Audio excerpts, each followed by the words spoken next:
গত কয়েকদিন ধরে রাজ্যের বিভিন্ন জায়গায় ভারী বৃষ্টিপাত হচ্ছে। তারই মধ্যে পূর্ব ঘোষণা অনুযায়ী রাজ্যের বিভিন্ন জেলা ও মহকুমাগুলিতে প্রাকৃতিক বিপর্যয় মোকাবিলার মহড়া অনুষ্ঠিত হয় বুধবার।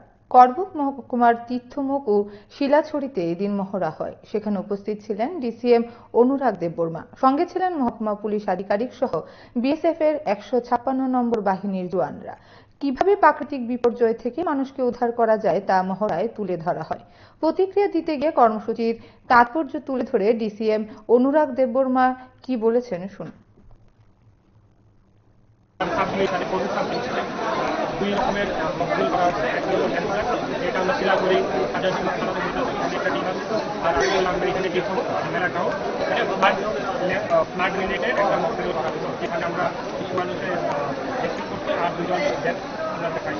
আমরা মেইন মকড্রিল করার কারণটা হইল যে আমরা গত বছর সবাই জানেন 2024-এ একটা ভয়াবহ একটা ফ্লাড হয়েছিল। তো ফ্লাডে কি হয়েছে, এমন ফ্লাড আমরা ত্রিপুরার হিস্ট্রিতে ঘুরে কি হয়েছে, এটা আমরা যতই প্রিপেয়ার থাকি এসব ডিজাস্টার তো আর পাওয়া যায় না। এইসব ডিজাস্টার লোকে কেমনে ডিল করেন, মানুষ তাদের বুঝান, কমিউনিটি লেভেলে বুঝান, এমসি লেভেলে বুঝান, কেমনে ডিল করেন, কীভাবে আমরা এটা থেকে বাচ্চা কীভাবে ফিউচারাইজেশন হবে, এটার লিগে আমরা রেডি আছি।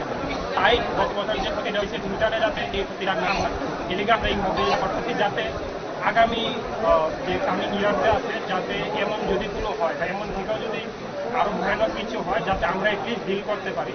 100% তো কেউ ডিল করতে পারতো না, এসব তো ন্যাচারাল ডিজাস্টার, বাট যতটুকু সম্ভব আমরা ড্রেনেজটা যাতে কন্ট্রোল করতে পারি, মানুষের যাতে লাইফ কম ক্ষতি হয়, প্লাস এনিম্যাল যাতে কম ক্ষতি হয়, রিসোর্স যাতে কম ড্যামেজ হয়, এটা আমরা যাতে ভালোভাবে ট্যাকেল করতে পারি জিনিসটাকে, এর লিগে আমরা মডেলটা কন্ডাক্ট করি।